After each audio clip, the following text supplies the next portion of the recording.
Bismillahirrahmanirrahim. Assalamualaikum warahmatullahi wabarakatuh. Innal hamdalillah nahmaduhu wa nasta'inuhu wa nastahdi bihi wa nastaghfiruh.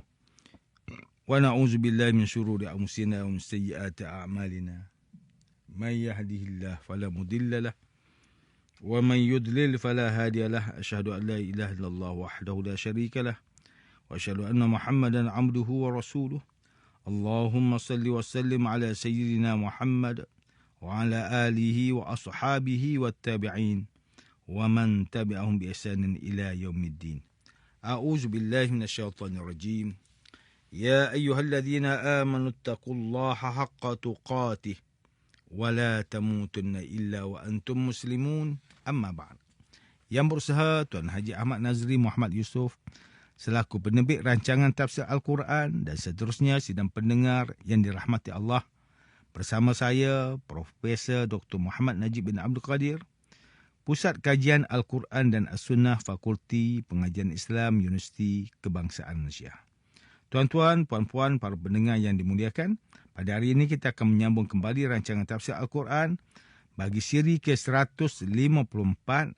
InsyaAllah pada kali ini kita akan membincangkan mengenai pentafsiran ayat ke-115 dan 116 surah At-Taubah.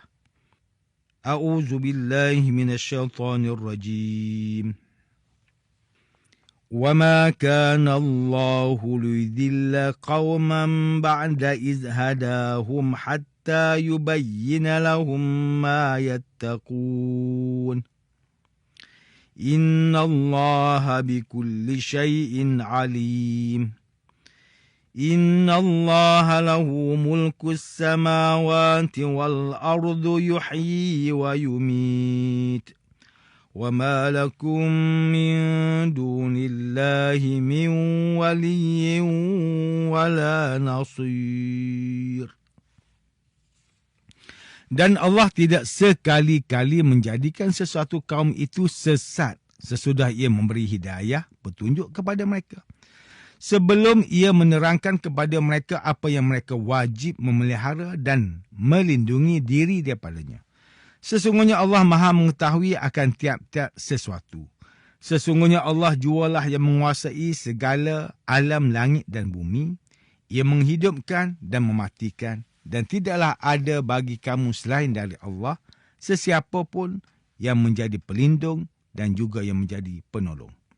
Muslimin dan muslimat yang dirahmati Allah, Profesor Dr. Muhammad Quraisy Shihab melalui kitabnya Tafsir Al-Misbah menyatakan ayat ke-115 dan 116 surah At-Taubah menegaskan bahawa Allah Subhanahu Wa Taala yang maha bijaksana lagi maha pengasih itu sama sekali tidak akan menyesatkan, yakni memberi penilaian sesat atas sesuatu kaum sesudah Allah Subhanahu Wa Taala memberi petunjuk kepada mereka untuk memeluk Islam.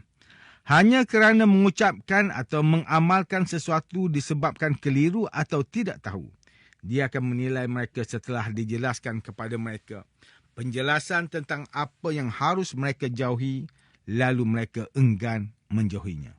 Profesor Dr. Muhammad Quraisy Shihab menyatakan lagi bahawa sesungguhnya Allah Maha mengetahui segala sesuatu yang terjadi di alam raya ini sebelum, semasa dan sesudah penciptaannya. Sesungguhnya milik Allah kerajaan langit dan bumi. Dia yang menciptakan, mengatur kerajaan itu dan dia menghidupkan semua yang hidup, baik kehidupan jasmani maupun rohani. Dan dia juga yang mematikan serta mengetahui keadaan dan isi hati masing-masing ketika hidup dan matinya. Dia yang maha pelindung dan sekali-kali tidak ada pelindung yang dapat melindungi kamu dan mereka dari mara bahaya. Dan juga tidak ada penolong yang dapat memberi pertolongan bagi kamu semua dan juga bagi seluruh makhluk melainkan Allah Subhanahu Wa Taala.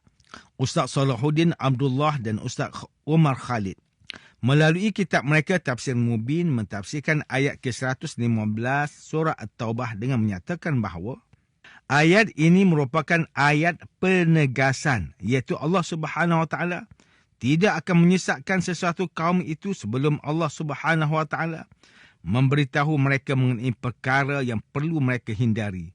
Kerana Allah Subhanahu Wa Taala Maha mengetahui akan segala sesuatu, terutama isi hati para hambanya. Manakala Profesor Dr. Tengku Muhammad Hasbi As-Siddiqi menerusi kitabnya Tafsir An-Nur, mentafsirkan ayat ke-115 surah At-Taubah ini dengan menyatakan ayat ini memberi pengertian bahawa bukanlah sunnah Allah, rahmat dan hikmahnya untuk menetapkan kesesatan atas suatu kaum dan mencela serta menyeksanya sesudah Allah memberi petunjuk kepada mereka dan mentaufikkan mereka kepada iman, hanya kerana suatu perkataan atau suatu perbuatan yang mereka lakukan atas dasar ijtihad yang salah. Allah tidak menyeksa atau menjatuhkan hukuman kepada suatu kaum kecuali sesudah Allah terlebih dahulu menjelaskan syariat yang harus dijalankan kepada mereka. Dalam kaitan inilah mengapa Allah tidak menyalahkan Nabi Ibrahim AS yang memohon ampun untuk ayahnya, kerana ketika itu bagi Ibrahim belum nyata tentang keadaan ayahnya yang kemudian disebutnya sebagai musuh Allah Subhanahu Wa Taala. Demikian pula Allah Subhanahu Wa Taala tidak menyalahkan Nabi Muhammad sallallahu alaihi wasallam dan orang yang telah beriman yang telah terlanjur memohon ampunan untuk orang tua mereka ataupun anggota keluarga yang lain sebelum Allah menerangkan hukumnya itu. Selain itu, pada ayat ke-116 surah At-Taubah, Profesor Dr. Tengku Muhammad Hasbi As-Siddiqi menyatakan lagi bahawa Allah lah yang mempunyai dan memiliki langit dan bumi, memiliki segala hal yang maujud serta mengendalikan urusannya, baik yang berada di langit maupun yang berada di bumi. Di tangan Allah lah segala urusan. Dialah yang menghidupkan dan dialah yang mematikan. Tidak ada yang menolak ketetapannya. Tidak ada bagimu, wahai para mukmin, orang yang mengendalikan urusanmu, dan tidak ada yang dapat menolongmu menghadapi musuh-musuhmu selain Allah Subhanahu Taala. Kerana itu, janganlah hubungan kekerabatan dengan orang tua dan sesiapa pun menyebabkan kamu memalingkan, menjauhkan diri dari Allah Subhanahu Wa Taala. Manakala Profesor Dr. Haji Abdul Malik bin Abdul Karim Amrullah atau lebih dikenali sebagai Hamka melalui kitabnya Tafsir Al-Azhar ketika mentafsirkan ayat ke-115 surah At-Taubah ini menjelaskan bahawa Tuhan tidaklah menyalahkan jika Nabi Ibrahim AS memohonkan ampun kepada bapanya sebelum baginda tahu bahawa ayahnya itu jelas seorang musuh Allah Subhanahu Wa Taala. Sekiranya daripada awal lagi baginda mengetahui bahawa bapanya musuh Allah, bagaimana baginda boleh meminta ampun? Demikian juga Nabi Muhammad sallallahu alaihi wasallam merayu kepada Abu Talib untuk memeluk Islam sebelum bapa saudaranya itu meninggal dunia. Ialah kerana baginda masih mempunyai harapan bahawa pengaruh cintanya kepada bapa saudaranya itu akan dapat memberi petunjuk kepada jalan yang benar. Namun setelah jelas Abu Talib mati dalam keadaan musyrik, baginda sallallahu alaihi wasallam tidak meminta ampun lagi. Demikian juga kaum beriman yang lain. Mereka tidak lagi akan meminta ampun untuk orang musyrikin setelah ternyata bagi mereka itu adalah ahli neraka. Justru berhati-hatilah terhadap ketentuan yang telah ditetapkan oleh Allah Subhanahu Wa Taala. Dapat difahami bahawa berijtihad dibolehkan selama mana belum ada ketentuan atau nas dari Tuhan. Apabila nas sudah jelas, ijtihad dihentikan. Manakala Profesor Dr. Haji Zainal Arifin Zakaria melalui kitabnya Tafsir Inspirasi, ketika mentafsirkan ayat ke-115 surah At-Taubah ini menjelaskan bahawa seseorang hamba tidak akan diazab oleh Allah Subhanahu Wa Taala semata-mata kerana kesesatannya, kecuali jika hamba itu melanggar perintah yang sudah dijelaskan. Apabila perintah Allah Subhanahu Wa Taala yang sudah jelas itu disampaikan, maka janganlah orang yang beriman sampai menjadi tersesat ke dalam kelakuan yang tidak semestinya kerana kelemahan diri sendiri sebagai manusia.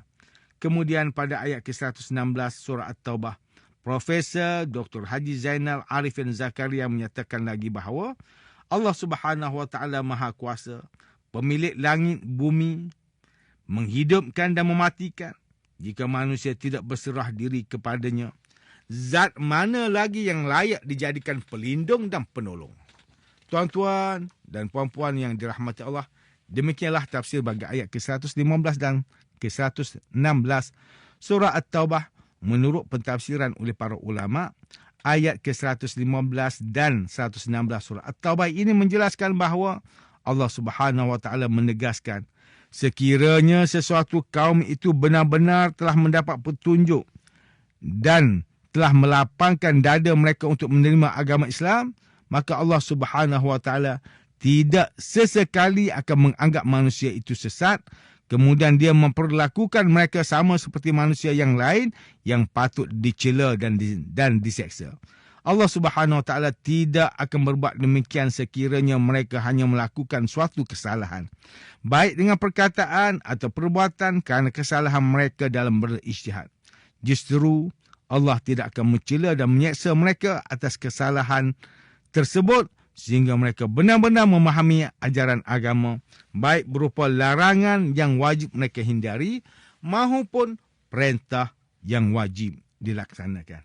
Muslimin dan muslimat yang dimuliakan, ayat ke-115 dan ke-116 surah At-Taubah ini memberikan peringatan kepada kita bahawa Allah Subhanahu Wa Taala telah membuka pintu hidayah serta taufiknya kepada manusia melalui akal dan wahyunya. Allah tidak sesekali menghukum atau meninggalkan hamba-Nya, melainkan manusia itu sendiri yang tidak menunaikan kewajipannya dan tidak menjauhi apa yang dilarang oleh Allah Subhanahu Wa Taala.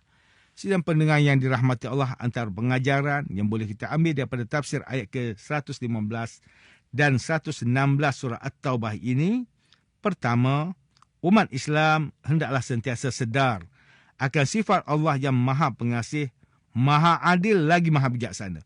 Dia tidak menyesatkan kaum yang telah diberi petunjuk. Sebaliknya, manusia itu sendiri yang melanggar dan menjauhi petunjuk. Perlu diketahui bahawa Allah jualah yang berkuasa di langit dan di bumi. Dia yang menciptakan, memelihara, menghidupkan dan mematikan. Segala-galanya dengan kuasa mutlak Allah Subhanahu Wa Taala. Kedua, setiap umat Islam yang mengaku beriman kepada Allah Subhanahu Wa Taala hendaklah sentiasa mentaati segala perintah Allah Subhanahu Wa Taala dan Rasulullah sallallahu alaihi wasallam.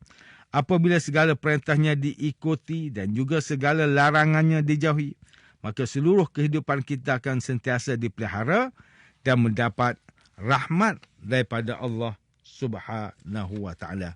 Tuan-tuan, puan-puan, para pendengar yang dimuliakan, sekian sahaja rancangan tafsir Al-Quran pada hari ini. Semoga kita semua mendapat manfaat daripada perbincangan ilmu ini. InsyaAllah, mudah-mudahan kita akan bertemu lagi pada siri rancangan tafsir Al-Quran yang akan datang. Wabillahi taufiq wal hidayah. Wassalamualaikum warahmatullahi wabarakatuh.